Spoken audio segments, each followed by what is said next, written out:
저퀄리티 잔소리 수의사 류한빈입니다. 오늘은 강아지 당뇨병에 대해서 이야기해 볼 건데요. 놀랍게도 강아지도 당뇨에 걸립니다. 강아지 300마리 중에 1마리 정도의 비율로 발생한다고 하고요. 대부분 7살 이상의 강아지에서 발생하지만 더 어린 강아지에서도 간혹 발생하기도 합니다. 사람 한의학에서는 이 당뇨병을 소갈병이라고도 부른다고 하는데요. 이거는 타는 것처럼 목이 마른다는 뜻입니다. 그래서 물을 많이 마시고 오줌을 많이 누는 것이 특징적인 증상 중에 하나입니다. 또한 식탐이 많아서 음식을 많이 먹기도 하는데요.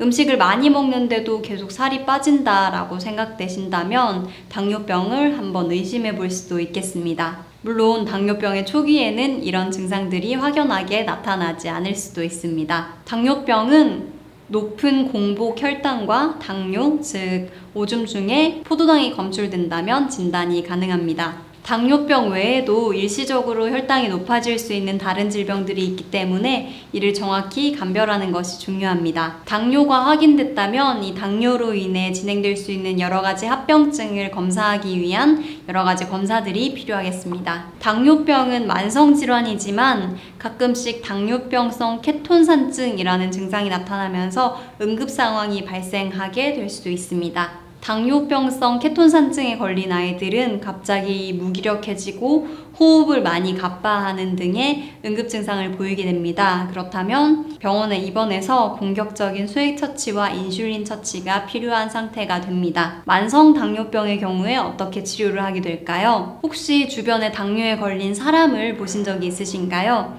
사람의 경우에는 인슐린 주사를 맞기도 하지만 혈당 강화제라는 약을 쓰기도 합니다. 하지만 안타깝게도 강아지의 경우에는 혈당 강화제로 잘 조절되는 당뇨는 드문 편입니다. 그래서 인슐린 치료만이 당뇨병을 관리할 수 있는 거의 유일한 방법이라고 해도 과언이 아니겠습니다. 평생 동안 매일 1번 또는 2번씩 인슐린 주사를 해야 되는데요.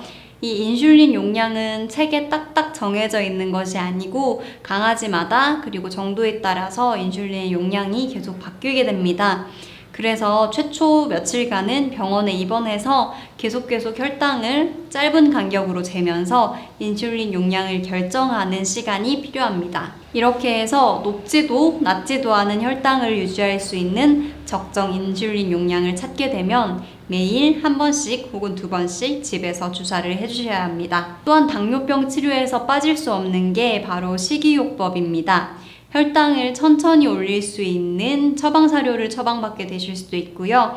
매일 같은 시간에 매일 같은 양을 먹이시는 것이 중요합니다. 또한 매일 같은 시간에 운동을 시켜주시는 것도 너무 좋습니다. 항상 고혈당보다 무서운 것이 저혈당입니다. 그래서 저희 수의사들이 인슐린을 처방해 드리고 나서도 가장 걱정하는 부분이 바로 저혈당인데요. 인슐린은 혈당을 낮춰주는 약물이기 때문에 당연히 과량 투여하게 되면 저혈당이 올 수 있습니다. 따라서 처방받은 양보다 많은 인슐린을 절대 투여하지 마시고요. 가끔씩 매일매일 투여하다 보면 헷갈리는 경우들이 생기잖아요. 어제 주사하고 오늘 주사를 했나 안 했나 이렇게 헷갈리는 경우가 있다면 그냥 주사를 하지 않고 넘어가시는 것이 좋습니다. 2번 주사하는 것보다는 주사를 하지 않는 것이 훨씬 낫기 때문입니다. 당뇨는 꾸준한 관리가 동반된다면 임상 증상을 줄이고 삶의 질을 좋게 유지할 수 있는 관리 질병입니다. 당뇨 보호자와 당뇨 환자의 건강한 삶을 응원하겠습니다. 오늘 영상이 도움이 되셨다면 좋아요 버튼으로 저희를 응원해 주시고 앞으로도 좋은 정보 계속 받아보시길 원하신다면 구독 버튼 눌러주세요. 감사합니다.